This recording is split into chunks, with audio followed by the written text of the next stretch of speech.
Hi hello ನಮಸ್ತೆ ಎಲ್ಲರಿಗೂ ಸ್ವಾಗತ ಮತ್ತೊಮ್ಮೆ ನಮ್ಮ ಚಾನಲ್ಗೆ. ನೀವು ಇವಾಗ ನೋಡ್ತಿರೋ ಹಾಗೆ ನಾನು ಒಂದು 2 ಥರದ ಸ್ಯಾಂಡ್ವಿಚ್ ರೆಸಿಪಿಗಳನ್ನ ಮಾಡೋದು ತೋರಿಸಿದ್ದೀನಿ. ತುಂಬಾ ಸುಲಭವಾಗಿ ನೀವು ಮಕ್ಕಳಿಗೆ ತುಂಬಾ ಇಷ್ಟ ಆಗುವಂಥ ರೆಸಿಪಿಗಳು ತುಂಬ ಸುಲಭವಾಗಿ ನೀವು ಮಾಡಿಕೊಡ್ಬೋದು. ಬನ್ನಿ ಹಾಗಿದ್ರೆ ಮೊದಲನೇದಾಗಿ ವೆಜ್ ಸ್ಯಾಂಡ್ವಿಚ್ ಯಾವ ರೀತಿ ಮಾಡೋದಂತ ನೋಡೋಣ. ತೋರಿಸಿದ್ದೀನಿ. ಇದಕ್ಕೆ ನಾನಿಲ್ಲಿ 3 ಬ್ರೆಡ್ಡನ್ನು ತೊಗೊಂಡಿದ್ದೀನಿ, ಸ್ಯಾಂಡ್ವಿಚ್ ಬ್ರೆಡ್ಡನ್ನು.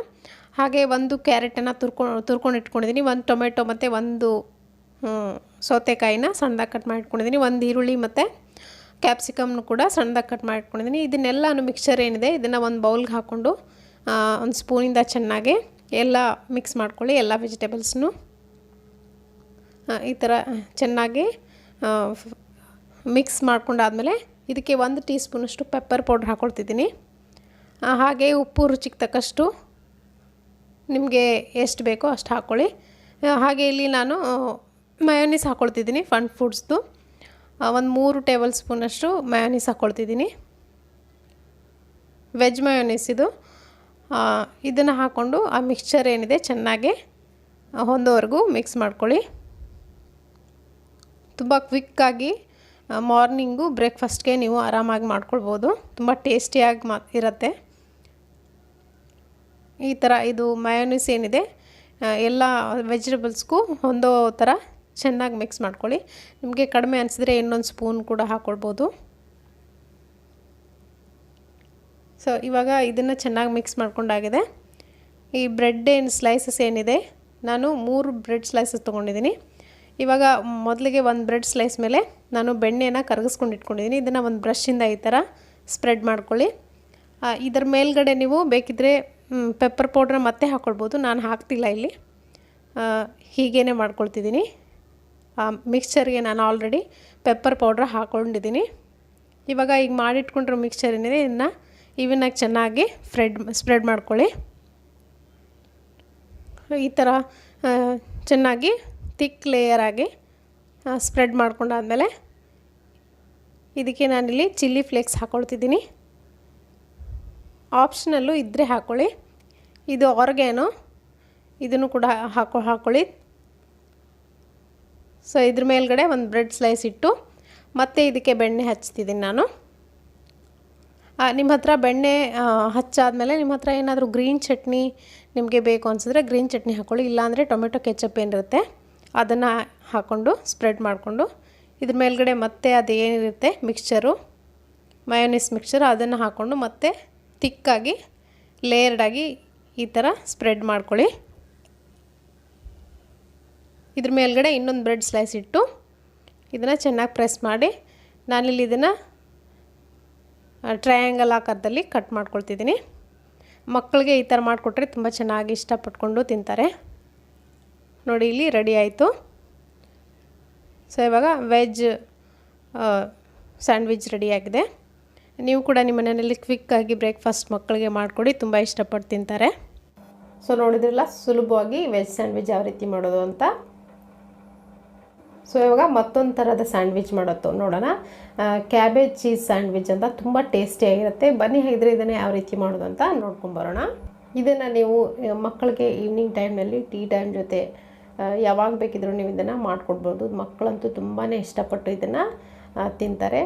ನೀವು ಕೂಡ ಖಂಡಿತವಾಗ್ಲೂ ಇದನ್ನು ಇಷ್ಟಪಡ್ತೀರಾ. ಬನ್ನಿ ಕ್ವಿಕ್ಕಾಗಿ ಇದನ್ನು ಯಾವ ರೀತಿ ಮಾಡೋದಂತ ನೋಡೋಣ. ನಾನಿಲ್ಲಿ ಒಂದು ಅರ್ಧದಷ್ಟು ಕ್ಯಾಬೇಜನ್ನು ಸಣ್ಣದಾಗಿ ಕಟ್ ಮಾಡಿಟ್ಕೊಂಡಿದ್ದೀನಿ. ಇದಕ್ಕೆ ಒಂದು ಮೀಡಿಯಮ್ ಸೈಜ್ ಈರುಳ್ಳಿ ಕೂಡ ಸಣ್ಣದಾಗಿ ಕಟ್ ಮಾಡಿಟ್ಕೊಂಡಿದ್ದೀನಿ. ಆದಷ್ಟು ಎಷ್ಟಾಗುತ್ತೋ ಅಷ್ಟು ಸಣ್ಣದಾಗಿ ಕಟ್ ಮಾಡ್ಕೊಳ್ಳಿ, ಆವಾಗ ತುಂಬ ಚೆನ್ನಾಗಿ ಬರುತ್ತೆ. ಇದಕ್ಕೆ 1 ಟೀ ಸ್ಪೂನಷ್ಟು ಪೆಪ್ಪರ್ ಪೌಡ್ರ್ ಹಾಕ್ಕೊಳ್ತಿದ್ದೀನಿ, 1 ಟೀ ಸ್ಪೂನಷ್ಟು ಉಪ್ಪು ರುಚಿಗೆ ಎಷ್ಟು ಬೇಕೋ ಅಷ್ಟು ನೋಡ್ಕೊಂಡು ಬ್ಲ್ಯಾಕ್ ಸಾಲ್ಟ್ ಹಾಕ್ಕೊಳ್ಳಿ. ಹಾಗೆ ಇಲ್ಲಿ ಆರ್ಗ್ಯಾನೋ ಹಾಕ್ಕೊಳ್ತಿದ್ದೀನಿ, ಮಿಕ್ಸ್ ಹರ್ಬ್ಸ್ ಅಂತ ಏನು ಹೇಳ್ತೀವಿ ಅದನ್ನು ಹಾಕ್ಕೊಳ್ತಿದ್ದೀನಿ. ಹಾಗೆ ಚಿಲ್ಲಿ ಫ್ಲೇಕ್ಸ್ ಇಷ್ಟ ಇಲ್ಲಾಂದರೆ ನಿಮಗೆ ಹಸಿಮೆಣಸಿನ್ಕಾಯಿ ಸಣ್ಣದಾಗಿ ಕಟ್ ಮಾಡಿಕೊಂಡು ಹಾಕ್ಕೊಳ್ಳಿ. ಇದೆಲ್ಲ ಮಸಾಲೆ ಹಾಕಾದ್ಮೇಲೆ ನಾನಿಲ್ಲಿ ಒಂದು 4 ರಿಂದ 5 ಟೇಬಲ್ ಸ್ಪೂನ್ ಆಗೋಷ್ಟು ಮಯೋನೀಸ್ ಹಾಕ್ಕೊಳ್ತಿದ್ದೀನಿ. ಮಯೋನೀಸ್ನ ನೀವು ಎಷ್ಟು ಪ್ರಮಾಣದಲ್ಲಿ ಮಾಡ್ಕೊಳ್ತಿದ್ದೀರಾ ಅಂತ ನೋಡಿಕೊಂಡು ಕ್ರೀಮಿ ಟೆಕ್ಸ್ಚರ್ ಬರಬೇಕು ಅಷ್ಟು ನೀವು ಮಯೋನೀಸ್ನ ಬಳಸಬೇಕಾಗತ್ತೆ. ಇದಕ್ಕೆ ನಾನಿಲ್ಲಿ ಒಂದು ಚೀಸ್ ಕ್ಯೂಬ್ ಹಾಕ್ಕೊಳ್ತಿದ್ದೀನಿ. ನಿಮ್ಮ ಹತ್ರ ಯಾವ ಥರ ಚೀಸ್ ಇರುತ್ತೋ ಅದನ್ನೇ ಬಳಸಿ ತುರಿದು ಹಾಕ್ಕೊಳ್ಬೇಕಾಗತ್ತೆ. ಚೀಸ್ ಹಾಕೋದ್ರಿಂದ ಎಕ್ಸ್ಟ್ರಾ ಟೇಸ್ಟ್ ಬರುತ್ತೆ. ಸೊ ಇದನ್ನು ನಾನಿವಾಗ ತುರಿದು ಹಾಕ್ಕೊಳ್ತೀನಿ. ತುಂಬ ಟೇಸ್ಟಿ ಆಗುತ್ತೆ. ನಿಮಗೆ ಮಕ್ಕಳಿಗೆ ಈಸಿಯಾಗಿ ದಿಢೀರಂತ ಮಾಡಿಕೊಡ್ಬೋದು. ಒಂದು 5 ನಿಮಿಷದಲ್ಲೆಲ್ಲ ನೀವು ಮಾಡಿಕೊಡ್ಬೋದು. ಬ್ರೇಕ್ಫಾಸ್ಟ್ಗೆ ಅಥವಾ ಈವ್ನಿಂಗ್ ಸ್ನ್ಯಾಕ್ಸ್ಗೂ ಕೂಡ ಇದನ್ನು ಮಾಡಿಕೊಡ್ಬೋದು. ಡಯಟ್ನಲ್ಲಿರೋರು ಕೂಡ ಇದನ್ನು ಮಾರ್ನಿಂಗ್ ಬ್ರೇಕ್ಫಾಸ್ಟ್ಗೆ ಮಾಡ್ಕೊಳ್ಬೋದು, ತುಂಬ ಚೆನ್ನಾಗಿರುತ್ತೆ. ಇವಾಗ ನೋಡ್ತಿರ್ಬೋದು ನಾನು ಇದನ್ನು ಚೆನ್ನಾಗಿ ಮಿಕ್ಸ್ ಮಾಡ್ಕೊಳ್ತಿದ್ದೀನಿ. ನಿಮಗೆ ಕಡಿಮೆ ಅನಿಸಿದ್ರೆ, ಮಯೋನೀಸ್ ಕಡಿಮೆ ಅನಿಸಿದ್ರೆ ಇನ್ನೊಂದು ಸ್ವಲ್ಪ ನೀವು ಸೇರಿಸ್ಕೊಳ್ಬೋದು. ಕ್ರೀಮಿ ಟೆಕ್ಸ್ಚರ್ ಬರಬೇಕು ಸ್ಪ್ರೆಡ್ ಮಾಡಲಿಕ್ಕೆ. ಸೊ ಇವಾಗ ಇದು ರೆಡಿಯಾಗಿದೆ. ಇವಾಗ ನಾನು ಸ್ಯಾಂಡ್ವಿಚ್ ಬ್ರೆಡ್ಡನ್ನು ಬಳಸಿದ್ದೀನಿ. ನಿಮ್ಮ ಹತ್ರ ಯಾವ್ದು ಅವೈಲೇಬಲ್ ಇರುತ್ತೋ ಅದನ್ನೇ ಬಳಸಿ. ಇವಾಗ ಇದು ಮಿಕ್ಸ್ಚರ್ ಏನೇ ಇದನ್ನು ಬ್ರೆಡ್ ಮೇಲೆ ಸ್ಪ್ರೆಡ್ ಮಾಡ್ತಿದ್ದೀನಿ. ಸೊ ಒಂದು ಸ್ಲೈಸಿಗೆ ಮಾತ್ರ ಇದನ್ನು ಸ್ಪ್ರೆಡ್ ಮಾಡ್ಕೊಳ್ಳಿ. ತುಂಬ ಟೇಸ್ಟಿಯಾಗುತ್ತೆ. ನಿಮಗೆ ಖಾರ ಬೇಕು ಅಂದರೆ ಇದಕ್ಕೆ ಜಾಸ್ತಿ ಬ್ಲ್ಯಾಕ್ ಪೆಪ್ಪರ್ನೇ ಜಾಸ್ತಿ ಹಾಕ್ಕೊಳ್ಳಿ ಅಥವಾ ಚಿಲ್ಲಿ ಫ್ಲೇಕ್ಸ್ ಹಾಕ್ಕೊಳ್ಬೋದು. ಇದ್ರ ಮೇಲ್ಗಡೆ ನಾನು ಬಟರ್ ಹಾಕ್ಕೊಳ್ತಿದ್ದೀನಿ. ಬೆಣ್ಣೆನ ಕರಗಿಸ್ಕೊಂಡು ಈ ಥರ ಸ್ಪ್ರೆಡ್ ಮಾಡ್ಕೊಳ್ಳಿ.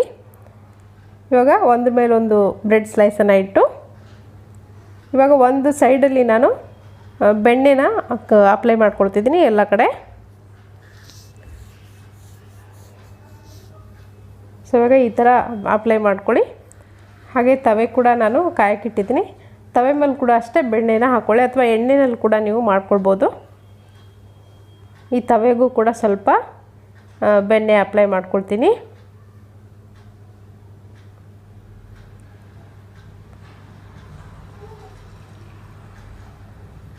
ಇದ್ರ ಮೇಲ್ಗಡೆ ನಾವು ರೆಡಿ ಮಾಡಿ ಇಟ್ಕೊಂಡಂಥ ಸ್ಯಾಂಡ್ವಿಚನ್ನ ಹಾಕ್ಕೊಳ್ತೀನಿ. ನಾನು ಒಂದು ಎರಡು ಸ್ಯಾಂಡ್ವಿಚನ್ನ ರೆಡಿ ಮಾಡಿದ್ದೀನಿ.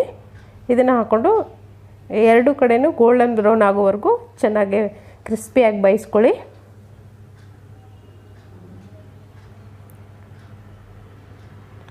ಮೇಲ್ಗಡೆ ಕ್ರಿಸ್ಪಿ ಆಗಿರುತ್ತೆ, ಒಳಗಡೆ ತುಂಬ ಚೆನ್ನಾಗಿ ಮೆಲ್ಟ್ ಆಗಿರುತ್ತೆ. ಈ ಚೀಸ್ ಹಾಕಿರೋದ್ರಿಂದ ಚೀಸ್ ಕೂಡ ಮೆಲ್ಟ್ ಆಗಿರುತ್ತೆ, ತುಂಬ ಟೇಸ್ಟಿಯಾಗಿರುತ್ತೆ.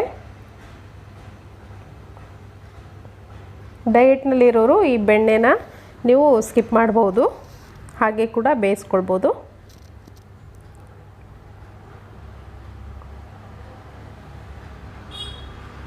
ಈ ಥರ ಗೋಲ್ಡನ್ ಬ್ರೌನ್ ಆಗಬೇಕು, ಅಲ್ಲಿವರೆಗೂ ನೀವು ಇದನ್ನು ಬೇಯಿಸ್ಕೊಳ್ಳಿ. ಆವಾಗಲೇ ಟೇಸ್ಟಿಯಾಗಿ ಬರುತ್ತೆ, ಕ್ರಿಸ್ಪಿಯಾಗಿ. ಇವಾಗ ಇದು ರೆಡಿಯಾಗಿದೆ ನೋಡಿ. ನಾನು ಇವಾಗ ಸರ್ವ್ ಮಾಡ್ಕೊಳ್ತಿದ್ದೀನಿ.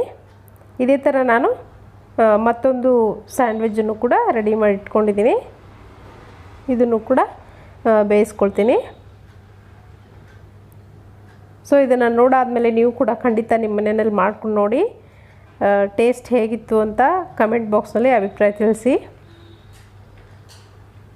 ದಿಢೀರಾಗಿ ಇವಾಗ ಮಕ್ಕಳೆಲ್ಲ ಸ್ಕೂಲಿಗೆ ರಜೆ ಇರೋದ್ರಿಂದ, ಮನೇಲೇ ಇರೋದ್ರಿಂದ ಅವಾಗವಾಗ ತಿನ್ನೋಕ್ಕೆ ಕೇಳ್ತಿರ್ತಾರಲ್ಲ, ಅವಾಗ ನೀವು ಕ್ವಿಕ್ಕಾಗಿ ಮಾಡಿಕೊಡ್ಬೋದು ಇದನ್ನು, ಈ ಥರ ಬ್ರೇಕ್ಫಾಸ್ಟ್ನ.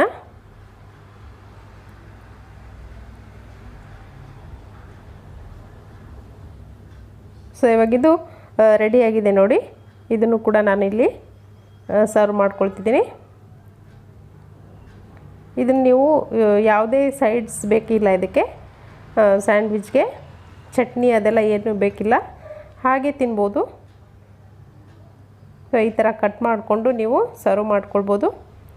ತುಂಬ ಟೇಸ್ಟಿಯಾಗಿತ್ತು ನಾನು ಮಾಡಿದ್ದಾಗ. ನೀವು ಕೂಡ ನಿಮ್ಮ ಮನೆಯಲ್ಲಿ ಮಾಡ್ಕೊಂಡು ನೋಡಿ ಅಭಿಪ್ರಾಯ ತಿಳಿಸಿ. ಹಾಗೆ ಇವತ್ತಿನ ಈ 2 ಸ್ಯಾಂಡ್ವಿಚ್ ರೆಸಿಪಿಗಳು ನಿಮಗೆ ಖಂಡಿತವಾಗ್ಲೂ ಇಷ್ಟ ಆಗಿದೆ ಅಂದ್ಕೊಳ್ತೀನಿ.